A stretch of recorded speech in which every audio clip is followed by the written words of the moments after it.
Copula function analysis of Bordeaux en premier wine raters. This is kind of a continuation of a series of papers, one that we've recently published in the Journal of Wine Economics. I'll relate some of the material to that, and then some work that we presented at the AAWE last year, and which we were essentially extending a look at. Of course, I have too many slides, so I'm going to go through this relatively quickly. We'll talk a little bit the en premier process. Robert Parker and Neil Martin, which we talked about last year, would just skip over that a little bit. I'll talk about copula functions, and then we'll look at the data of some various wine raters that we've continued to look at and our conclusion. The thing about the en premier process, where the wine is sold while in the barrel, the benefit to the producer is the cash flow prior to the release of sale of the wine in the retail market, of course. There's uncertainty. The chateau must decide how much wine to allocate to future sales as opposed to the retail market when the wine is bottled and released, so that's the issue for them. Risk is mitigated the higher the en premier price, because then they're going to get a higher price. They're selling it ahead, etc. And prices have been shown to be heavily dependent on critic barrel scores achieved. Parker, of course, has had a significant impact, as we all know, on the en premier market, on Bordeaux wines in general. Our paper here in last year, I'll talk a little bit about that in the sense that we looked at the relationship of prices to Parker's ratings and found some significant nonlinearity, which we captured using copula functions and Monte Carlo simulation, and this will relate to what we're doing here. Of course, there's a lot of, I'm just putting this into the context, there's a lot of studies on the relationship of prices to critics' ratings. Over 60 studies, 180 hedonic wine price models, moderate partial correlation of 0.30, and you're going to see that we're going to get a higher correlation, in a sense capturing some nonlinearities that would not be captured in a standard regression type model approach. So, what did we do in the 2017 paper? We used this copula function methodology and found this nonlinear relationship. So yes, there is down at the low ratings and prices, not as much of a correlation, get up higher, and you could think of the slope of the graph changing, and also there's higher correlation in that, and we capture that in this process. And then, of course, we're also going to be talking here about comparison of wine raters, because we're going to look at some wine raters in comparison to Parker and see what comes out using this approach. So that's the context of it. And then, of course, we know that in February 2015, after 38 years, Parker decided he was no longer going to review the wine futures, and he turned things over, put the crown on Neil Martin.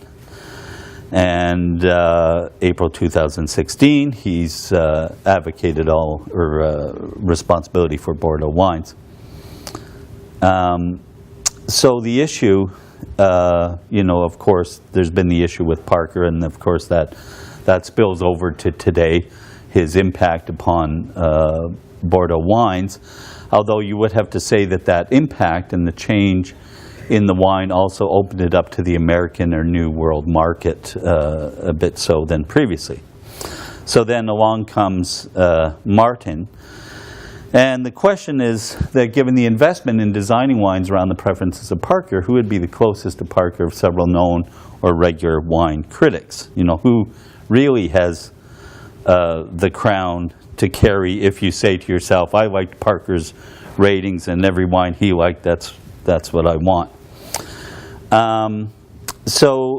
Last year we took a look at Parker and Martin. They were rating the wines together in 2010-12, and the left bank highly correlated with Parker's ranking, and with upper tail dependence, this effect captured by copula functions. But the right bank, 2010, upper tail dependence, and then 2011-12, it's almost as if Neil Martin is developing his own set of preferences separate from Parker's. So then, you know, that creates the uncertainty or risk for a chateau that says, you know, we've got everything designed after Parker here now, and now this guy comes in and is rating things a little differently. So, okay, so that's the context of where we're going. So we're going to look at a number of wine raters, and we've got this database, BordeauxView.com. It's Dutch wine cellars, and they have a nice database of wine raters and the en primeur wines. I think, just as a little aside, last year when I had the link for that, if any of you had used it, I think I had BorderView down there, and BorderView turns out to be some sort of website that helps you get guns back and forth between Canada and the U.S. so I was only several months later, I was horrified to realize what this thing was. So I had mistyped it in there. So this is what we're looking at. Several different wine raters. Based on this database, and that's one of the things we have, is, you know, we're not entirely sure how complete we have everything. We're using this database.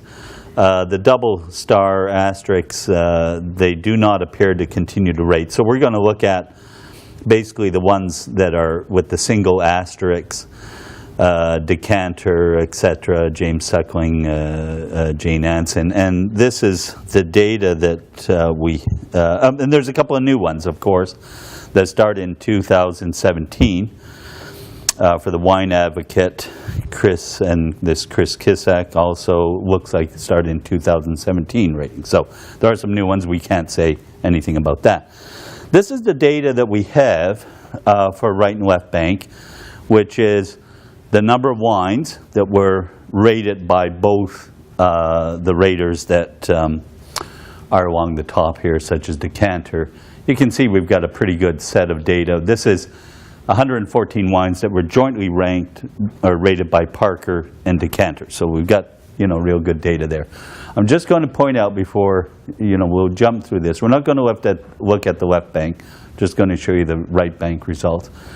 2008-9 here, you can see we've got a pretty good set of common data, you know, for a number of them here. And then the 2010, 11, 12, that's the data that we had of Parker and Neil Martin. So, okay, so that's that.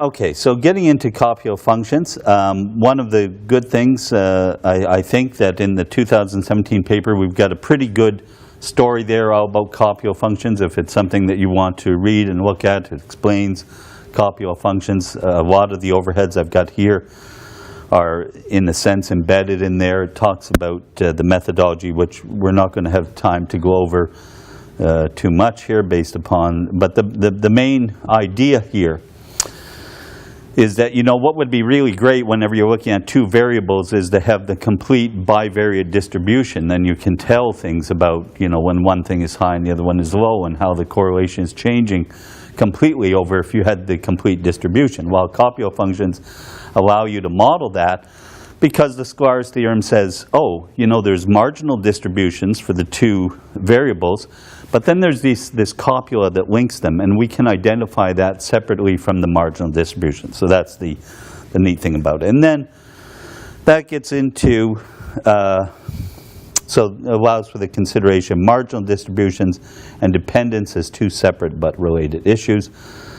Okay, so these are what copulas look like. You take the data, it's converted into a 0-1 variable. Let's say I have two variables, and so they become unit variables, and then we look at the relationship of this, and the copula function, which is a functional form, can be fitted there, and then we can use maximum likelihood test to see which one is the best fitting, and then, you know, we can go further from there. So There's a Gaussian copula, student T copula. These are standard ones that are looked at in this technology.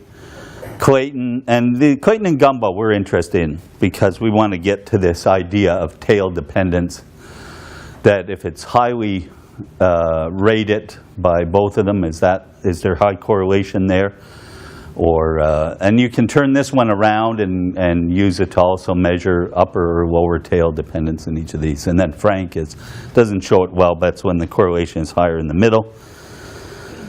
And yeah, so we can turn them around and use the same functional form, but pick up different measurements. Just a little warning here. Okay, last year I talked about how this copula function tied in to the 2008 financial crisis. That they had used a Gaussian copula to model collateralized debt obligations, which said, well, we'll put all these mortgages together, and there will be diversification, and it really becomes risk-free, and we'll sell these, and they were rated quite highly. Well, interestingly enough, the same thing is happening right now. So this is a warning, get out of the market, because collateralized loan obligations, not mortgage-based, but company loans and personal loans are being aggregated, and the same story is being told. That's all getting together there, and when we do, it's diversification will all go away and we'll be risk-free. They're selling these things like crazy, and just this February, Wall Street's are cheering a court ruling that will exempt collateralized loan obligation funds from complying with Dodd-Frank rules that require investment managers to hold some of that risk. They can sell it off, they can bet against it, as they did last time, and the market's building fast in these CLOs. Okay, so anyways. Oh, geez. Okay, so we test for a copula function, and we go from here. So we've got these ones. So I'm going to show you one, and then I'll show you what our basic result was. Here's a decanter, and you can see that it does show over the years a lot of Clayton or Gumbo, meaning there's tail dependence, and this is like a 0-1 sort of correlation variable that tells you how much tail dependence is in there. Here's the Martin results for 2010-11. You can see that we had upper tail dependence and then lower correlations somewhat and zero tail dependence, normal Gaussian distribution. So we go through all of these, and we're not going to go through them, but I'm going to show you just a quick summary. Jane Anson is one to note because she took over for Decanter in 2015. So here's the interesting part. Okay, so here's our two periods. 2010-12, where we compare with Martin and Parker, and then we can see how the other ones do. And you can see here's Neil Martin and Parker over that time period, 332 right bank lines. Correlation, tail dependence, sort of high correlation. But there's two raters, Decanter and also James Suckling, that have higher correlation, higher tail dependence. So they're coming closer to Parker's ratings than Neil Martin was. And then that 2008-9, let's just compare how they ranked against Parker. We don't have Neil Martin in there, but we can compare them against each other because we had that pretty common data set. And again, you can see that Decanter, that time period, and also James Suckling, fairly good correlations and upper tail dependence with Parker. So the end story is, unfortunately though, Decanter's ratings are now taken over by Jane Anson, and you can see that she had a pretty low, relationship to Parker, Jane Anson, So really, Decanter is out of the picture. So, if you believe in Parker, then you've got basically James Suckling from this set. And then, of course, you know, this is an ongoing issue of what will be the influence now upon Bordeaux subsequent to Parker. And, of course, American or North American New World tastes, are they changing as well? Liz Thatch at Sonoma has an article about that. And, yeah, so that takes us to the end. Thank you.